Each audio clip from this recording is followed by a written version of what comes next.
As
your ears. You now have the convenience of listening to News 24's quality journalism. As a subscriber, you can listen to your favorite columns and analysis and the best in sports, business, and entertainment journalism in South Africa all in one place. Simply go to.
Good morning.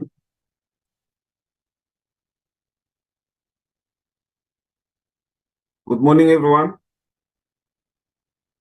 Good morning, Mr. Matonji. Yeah, Morning, Mr. Matonji. Morning. The chairperson requested that we start in 5 minutes time. So in about 5 minutes time, we'll start the meeting.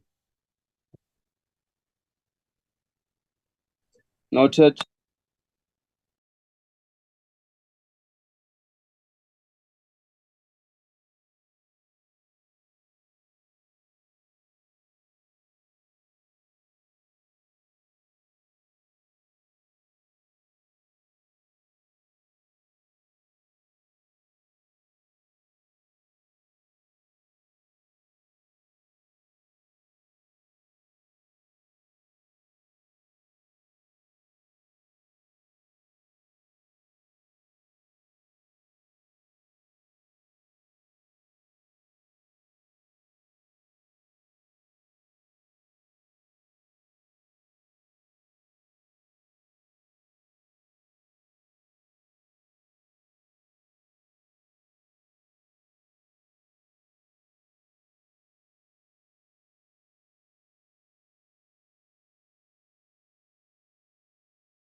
Good morning, Chair. Good morning, Mr. Matonji. Yes, Chair, it's exactly 9 o'clock. If we could start with the meeting, Chair.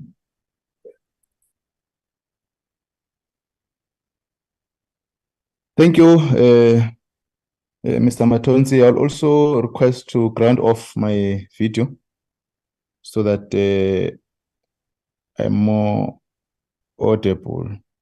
Thank you. Morning, morning, honorable members, colleagues, officials, the Department of Home Affairs, the IEC leadership, and Honorable Lotrick for joining us to this important meeting. We have since postponed the matter for Honorable Lotric to present this private members bill to the committee for a committee to interface with the process. And because of ill health of Honorable Lotric, who could not proceed with the private members bill. And I also am informed that she's not yet recovered. And also she has requested that we allow her not to switch on her video because of a status she has briefed the committee secretary on her ill health. Members, we will then receive this presentation from Honorable Lotric, and we will note for proper response or deliberations that will be convening in the next session of the committee.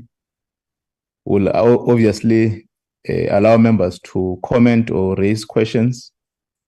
We may not consider the finalization of the process today. In the meantime, we'll interact with the IEC as the institution that runs our elections. We'll also invite them to the committee at a particular time to come and comment on the issues raised by Honorable Lotric. We have already gone through the presentation, and I think Honorable Lotric will then deal with the overall summary of the private members bill, and members will then interact with them. We meet, obviously, at the time when we're faced with the challenges around the world. As you know, the battle and our cause of solidarity with the people of Palestine. We support government of the Republic in their stance as pronounced yesterday in terms of the issues that are related to the battles in Palestine and our support in progress. Country and stakeholders. And the Minister of DECO today should fully present a comprehensive stance or the attitude of our cause in support of the Palestine, but also in our interface to participate in resolve of the conflicts around the globe. Members, I will then invite Honorable or Mr. Matonsi to render item number 2 and introduce Honorable Lotric to present the private members bill, and we'll take comments and responses. Then we'll go to item number 5, and then we'll adjourn our portfolio committee meeting. Mr. Matonsi? Chairperson, from the committee side, I don't have any apologies. Just also to note that no, in attendance is the Miss Advocate van der Merwe from Parliament Legal Service, just to come and listen, Chairperson. And as you indicated, also the IEC is here, and then I also saw the minister and the DG, they are here to just listen to the presentation, Chair. That's all from my side. Okay, thank you very much. We did not acknowledge the Parliamentary Legal Service. Welcome to this meeting. Honorable Lotric, we're inviting you to make a presentation. Thank you. Thank you very much, Chairperson, and good morning to all the members and those present at the meeting. Firstly, Chair, I would like to appreciate the indulgence that you have provided me in terms of postponing to today. And thank you also for allowing me not to switch on my camera. As you said, that my purpose is primarily to introduce and to summarize this private members bill. And I will do that by going through a few slides. I see that members have also received the actual bill as we would like to introduce it. So first of all, if we can go to the next slide, please, Mr. Matonzi. This bill was introduced by myself in June this year. And the objectives of the bill are very simple. They're the following, and that is to amend the Electoral Commission Act of 96 to clarify that the president may declare a national referendum, and to provide that a premier of a province may call a provincial referendum in their relevant provinces. And then lastly, to repeal the Referendums Act of 1983. Now, if we look at the actual purpose, why in the first instance I decided to introduce such a private member's bill, is that if we look at the current Electoral Commission Act 96, it only allows for the President of the Republic to call a national referendum. But it doesn't make provision for a premier of a province to call for a referendum in their respective provinces. Now, the problem comes in with the fact that if we look at our constitution, section 1272F, and if you read it, it says under the powers and functions of premiers, calling a referendum in the province in accordance with national legislation. Now, if we then look at the Electoral Commission Act, which only allows for the president, it is clear that there is a lacuna in our national legislation. So we don't have anything that will make it possible for a premier, as indicated within the Constitution, to call a referendum. So this act will therefore fails, that is the Electoral Commissions Act, to comply with the Constitution by giving effect to the premier's powers and functions. And this bill that I am introducing is, the simple aim is to give effect to what is already prescribed in the Constitution. If we then go on to the provisions of the bill, there are 4 clauses that we provide for. In clause 1, we insert the definition of a voter and voting district, which was not in the current bill, or act rather. And this is then done in terms of the Electoral Act 1998, so it just brings it in line. And then it also further expressly differentiates between a national and a provincial referendum as envisaged in the Constitution. And it also determines that both are inferred wherever the Act refers to an election.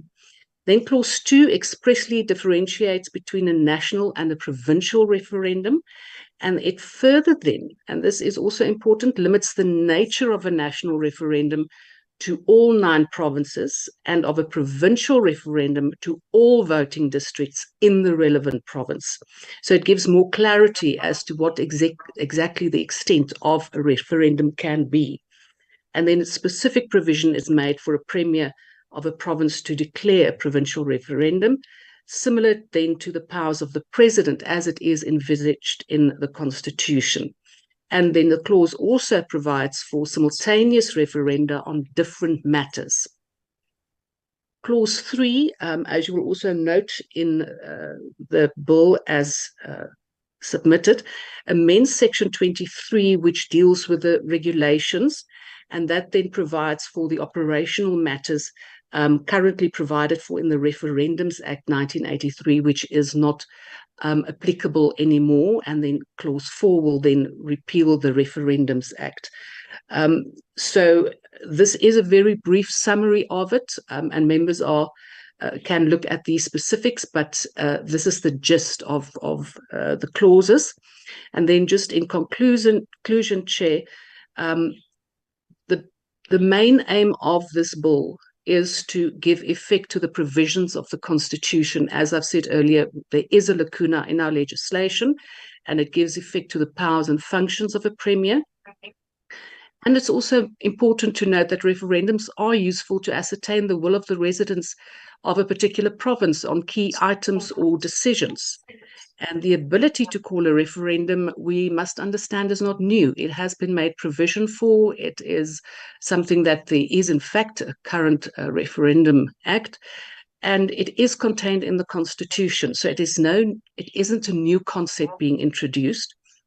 And then lastly, in terms of desirability, which is then the responsibility of this committee's deliberations, is that I believe that the decision on the desirability of the bill should be based on the spirit of the Constitution and the original lawmakers who designed our Constitution at the advent of our democracy and envisaged the possibility of having referendums both on a national and a provincial level. So, Chair, that is in conclusion then my introduction, and I see that you also mentioned that Advocate van der Merwe is here, with whom I've closely worked with legal services to draft this and to make sure that it is constitutional and that it is certified. Thank you so much.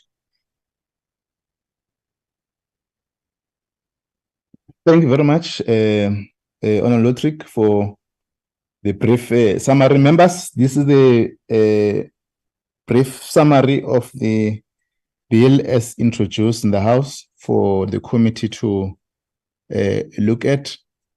As I've indicated earlier on, that we'll then comment or raise questions on the issues that are arising.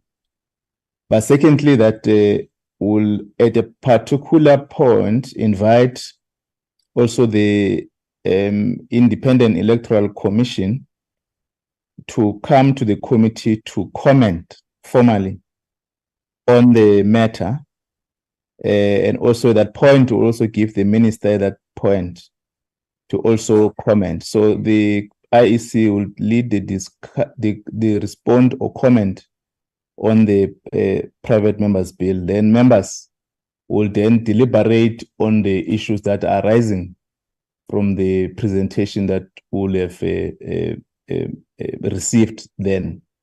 And then we'll then also give the Parliamentary Legal Service to also comment on the process forward. We have had an engagement with the Parliamentary Legal Service, with our team, the content advisor, or the portfolio committee, and the researcher and the secretary, to look on the areas that are being brought before the committee. And I hope that at that particular point, when their comment has been invited, we'll able to do that. I must mention that the private members bill, as she has indicated, Honorable Lotric, she has been assisted by all members who initiate private members bills or bills are assisted by the Parliamentary Legal Service. Without their views on what a decision ought to be taken, so they assist and leave the engagement with the portfolio committee decision. I'm going to invite members who are in attendance, Honorable Kanyile, Honorable Pillay, Honorable van der Merwe, Honorable Lekwase, Honorable Lekwa, Honorable Roos, Honorable Pongani Pongo, Honorable Mkhale, and Honorable Modise. In that order.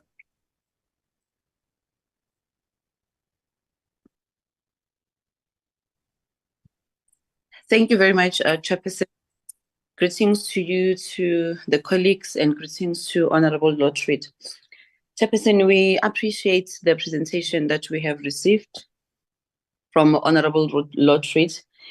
In her conclusion, she has mentioned that she has worked with the advocate and the legal team in formulating this bill.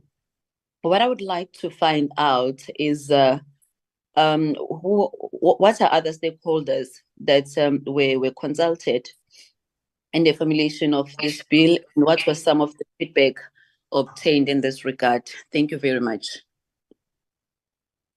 Thank you, Honorable Kanyile. Honorable Pillay. Thank you very much, Chairperson, and thank you for the brief presentation. Chair, mine is just to say that I've looked at the Government Gazette. I think it's number 8894 in respect of the to provide for the holding of referendum, which is actually giving this to the president. And the question I want to ask is, will it mean that this particular private member's bill will seek to amend that gazette apart from the Electoral Commission Act? And two, more importantly, I think the more important question I have is, what is the rationale behind wanting to give this particular power to a premier? If perhaps the honorable member can enlighten us as to what premise does she feel that this is absolutely necessary in the current context of our country? And why would she motivate for such a call that gives premiers this power? Is it not sufficient for it to be lying with the president? Thank you. Thank you, Honorable Pillay. Honorable van der Merwe. Thank you very much, Chairperson. Good morning to you, good morning to our colleagues, and good morning to the Honourable Lotriet. I would like to start off by thanking the Honourable Lotriet for her presentation. I think it was very clear. On the issue of desirability, of course, we as a portfolio committee will further engage on the topic. We would also need to go back to our caucuses to discuss the presentation received this morning, but I thought that any legislation that would strengthen the public's ability to participate in processes of governance is important. For example, last night I read up on recent referenda, and there was one recently held in Poland in October, where the Polish citizens expressed themselves on a variety of topics, for example, on the retirement age, on immigration matters. And I think at a time in South Africa where we are experiencing voter apathy because the general public do not feel engaged with politics or politicians, and there is that trust deficit between us and those who vote for us, I think the ability to have mechanisms through which we can engage our citizens are important. And so I think the proposal is sound, and I will take a commitment to, of course, take it back to my caucus on Thursday and to discuss it. But I also had a question in terms of the reasoning behind why we should do it, because, of course, legislation already allows us to have referenda. So why would we want to make it provincial specific? In other words, are there specific topics that the Honourable Lotriet had identified that is important for us to put to a vote in specific provinces? And I also wanted more information about which other stakeholders were consulted.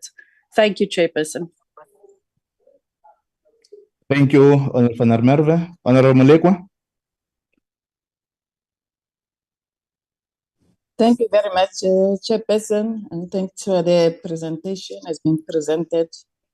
Chairperson, I don't want to make any repetition because I have been covered by Honorable Pillay. So I am covered, Chairperson. Thank you.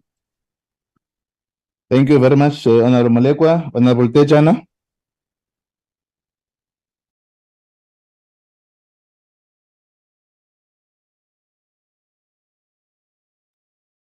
Honorable Lokwase. Thank you very much, Chair. Let me start also by greeting all the colleagues on the platform and thanks for the presentation. Chair, I think I share the sentiments with Honorable Lizelle to say we must be given space to go back to our caucuses to deal with this presentation.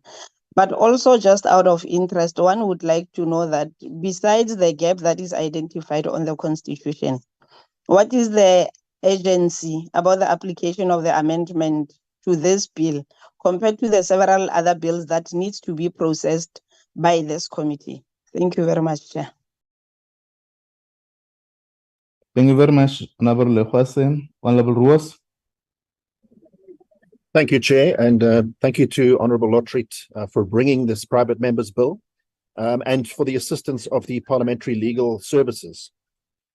Now, according to Section 127(2)(f) of the Constitution, the Premier of a province is responsible for calling a referendum in the province in accordance with national legislation. So this is one of the powers and functions of a premier in terms of the constitution. And so it's apparent that this bill is merely giving effect to this constitutional provision. And so I don't see it being contentious in any way, and I believe we should support it. And really any provision in the constitution that that cannot be exercised because there is some national legislation that needs to be amended, we should really consider that to be something that is urgent, and really support it. So thank you very much once again, Honourable Lotriet, for bringing this to the table. Thank you. Thank you very much, Honorable Ross. Honorable Mukale. Thank you very much, Chairperson. My question to the Honorable Lotriet is, what is the motivation for this private members bill? What is the objective? What is it that they seek to achieve? And I can guess, Honorable Chair, to say that there have been movements recently in the Western Cape calling for the independence of the Western Cape to secede from the Republic. And they've been asking precisely that the DA must put this matter on a referendum. So I'm not shocked today that we have this private members bill that has been brought before the committee, which is paving a way for the DA in the Western Cape to be able to do what these other organizations have been challenging them to do. So I'm really interested in their objective in this, their reasoning. Why are they bringing this bill now? Do they intend to table a referendum calling for the cessation of the Western Cape?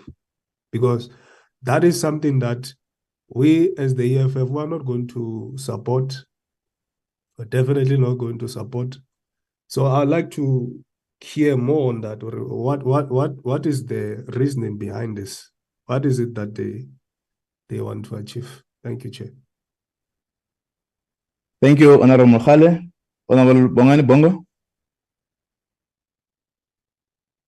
No, thank you very much, Chair, and good morning to you and all members. We appreciate the presentation by Honorable Lotriet.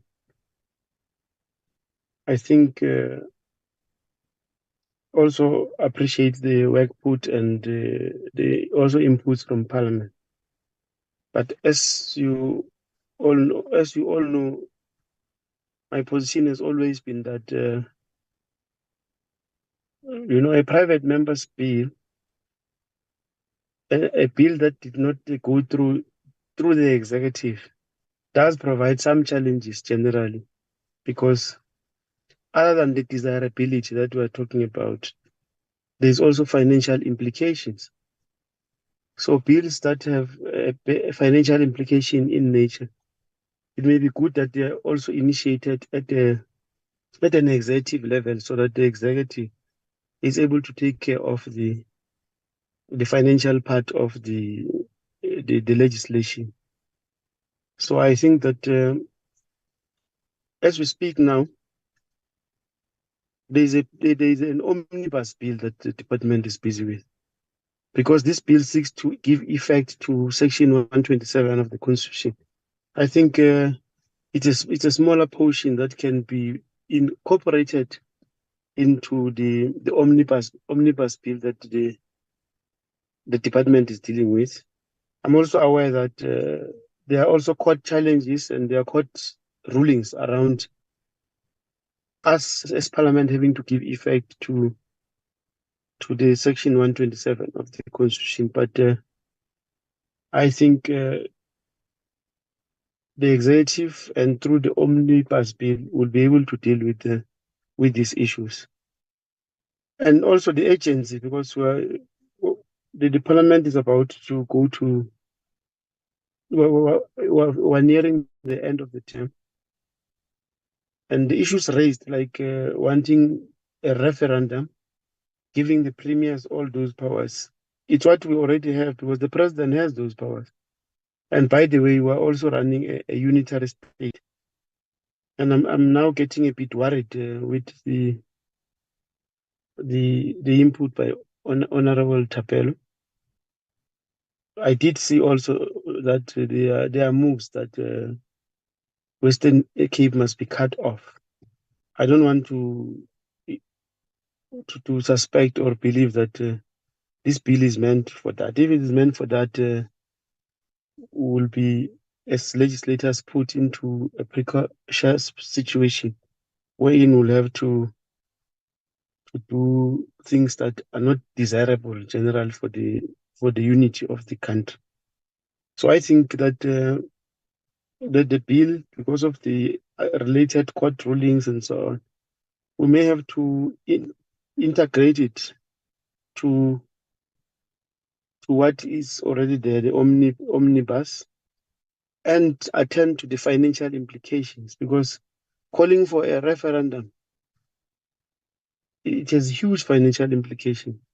But other than that, we may need a thoroughgoing consultation with the IEC in giving effect to this bill.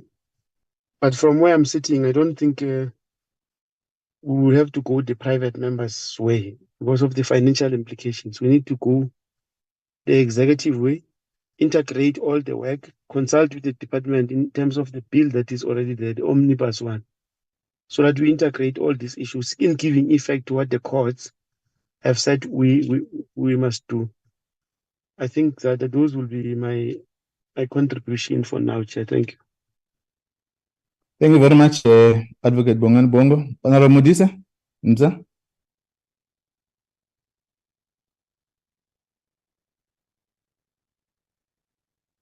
Earlier on, Honorable Modise has indicated challenges with the network. I'm not sure whether she has managed to.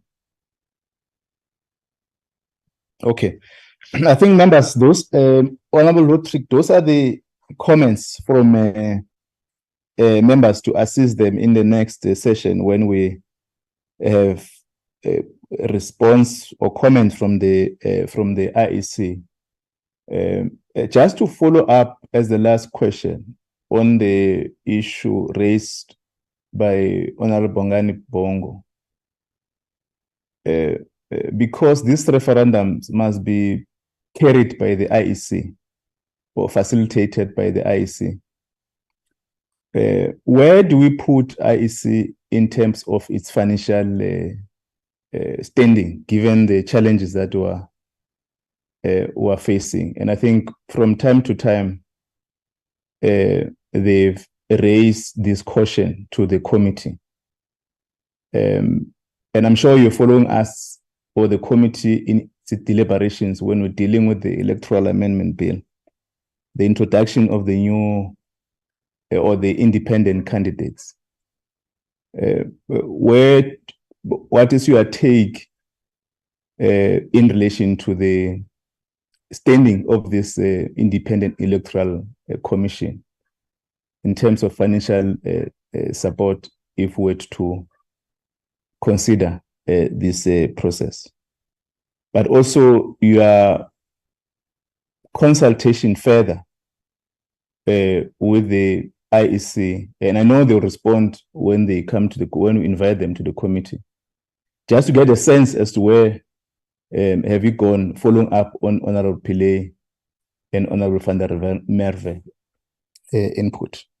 I'm going to invite you, Honorable Lotrick, to comment on the or respond on the comments that members have raised, and then we'll take a way forward on the matter.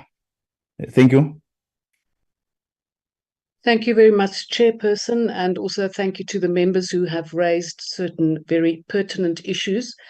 I'm not going to go through each one individually, but I have grouped them together. There were three questions on feedback consultation. Now, the consultations were with members of the public, and that was as per the Government Gazette of 10 February 2023, where I can say that we did not receive real feedback or anything of major importance that would impact the bill as it stood at that particular point. Obviously, further consultations, if this bill is considered to be desirable, will be in the hands of the committee to proceed with any further feedback on this. So it was mainly consultation and deliberations between myself and the legal services, and then as gazetted to give the public the opportunity. Then in terms of, I think the main thing is the rationale, the urgency, the reference made to why now. Isn't this an effort to assist with some groups' desire to secede the Western Cape? No, it is not. I think Advocate Bongo also referred to this in passing, legal challenges. Now, there are, when we started drafting this bill, there were two possible legal challenges for which the government would then have to explain why there isn't any enabling legislation to give effect to Section 127 of the Constitution. And that triggered the whole issue of just providing the enabling legislation as determined by the Constitution. So Honorable Pillay asked earlier that with the rationale, why is it necessary to have referenda? The president has the ability to call a referendum. The fact of the matter is, this is what we have in the Constitution. We cannot ignore a constitutional provision. And if the Constitution states there should be enabling legislation, national legislation, that is the task of Parliament to make sure that there is such legislation. And this is where this private members bill fall in. So there are no ulterior motives in terms of wanting to have a predetermined referendum outcome to give effect to some other wish that some group might have. And I think we should all be knowledgeable about the Constitution, legislation in terms of things such as secession, that purely a referendum is merely a testing of people's will, and it is not a final decision that has to be implemented. Now, in terms of the financial matters, I refer you to the bill as submitted to all the members. The financial implications for the state states that the bill in itself does not have any financial implications for the state. It simply gives effect to the requirement of Section 127 of the Constitution. Any costs associated with a referendum called as a result of this bill will have to be considered on its own facts and circumstances. So it does not mean that if you have this bill that there have to be referenda. It merely provides the enabling legislation. And Chairperson, in terms of the IEC, I would not venture myself in terms of their budgets. I know that it is an ongoing concern. I'm quite aware of that, but I think that it should be left in the capable hands of you and your committee to provide guidance in that regard. So, Chair, I hope that I have covered most of it. Thank you for the colleagues who have supported it. I think also that it would be a pity if this private members bill is not found to be desirable, and I would not think at this particular point it would be to the advantage or even for assistance for Parliament if this now becomes part of a omnibus or a suite of legislation when we have court challenges that we have seen the intention of people going to court about this. And I don't think that Parliament would like to find itself on the wrong end and has to introduce legislation with haste. So this is an effort to counter that. And I hope that you will decide that it is indeed desirable. Thank you so much for the opportunity.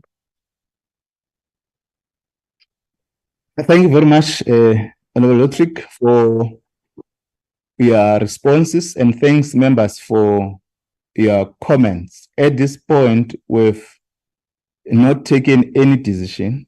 We've requested for briefing by yourselves and to receive comments so that members are able to find time to consult, as Honorable van der Merwe has also cited, that they need to interface with their caucuses, but also for enough time to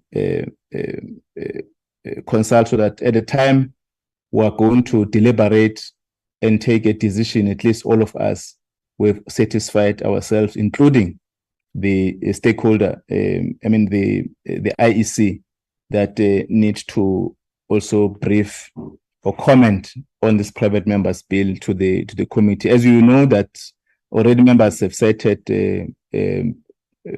financial implications in particular, but also facilitation challenges that may arise as we engage on this process moving forward. I think the IEC that are here, they've noted, Commissioner Miabza, have you noted the issues? I'm not sure if you're in attendance.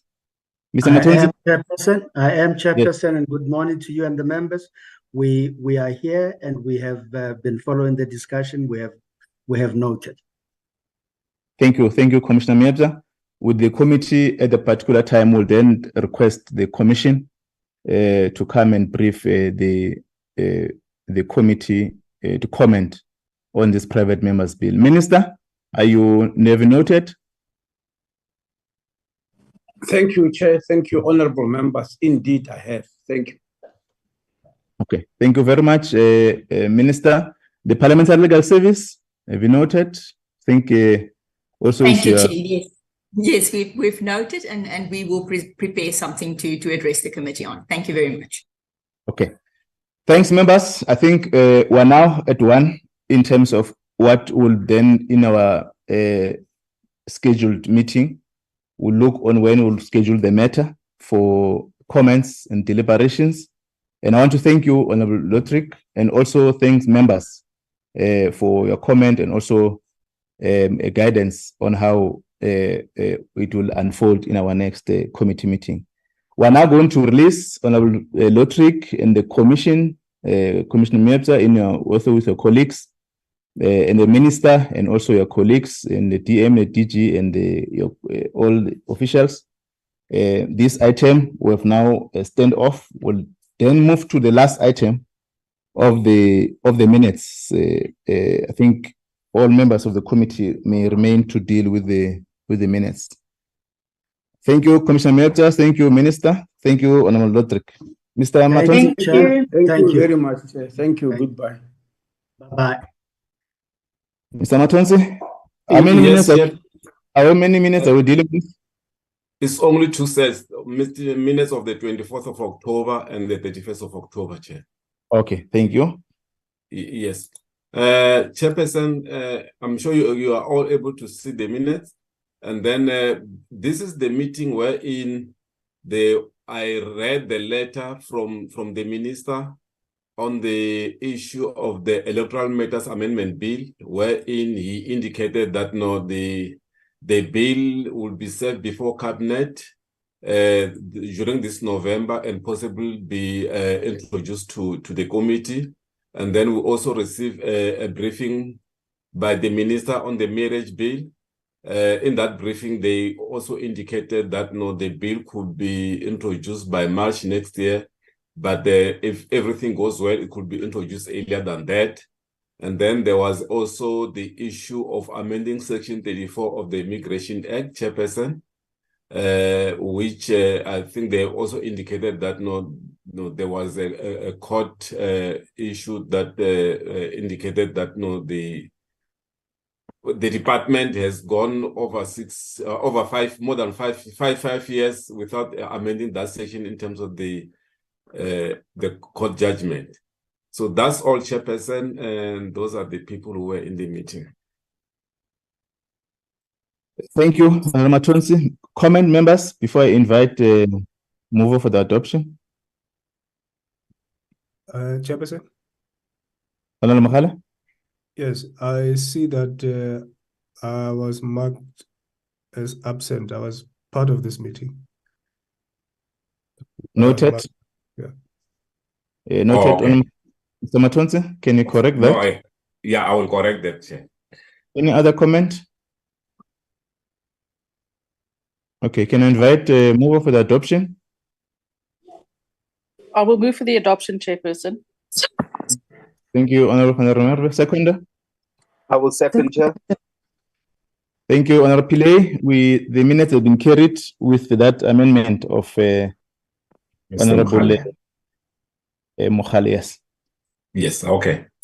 Then can move the second set. The last one is the meeting of last week, where we received a briefing from the Department of Home Affairs, the BMA, and the Government Printing Works on their second quarter reports and expenditure. So these are the people that were in that day. This was the physical meeting that we had in Parliament, Chair. Okay. Yes. Comments, members?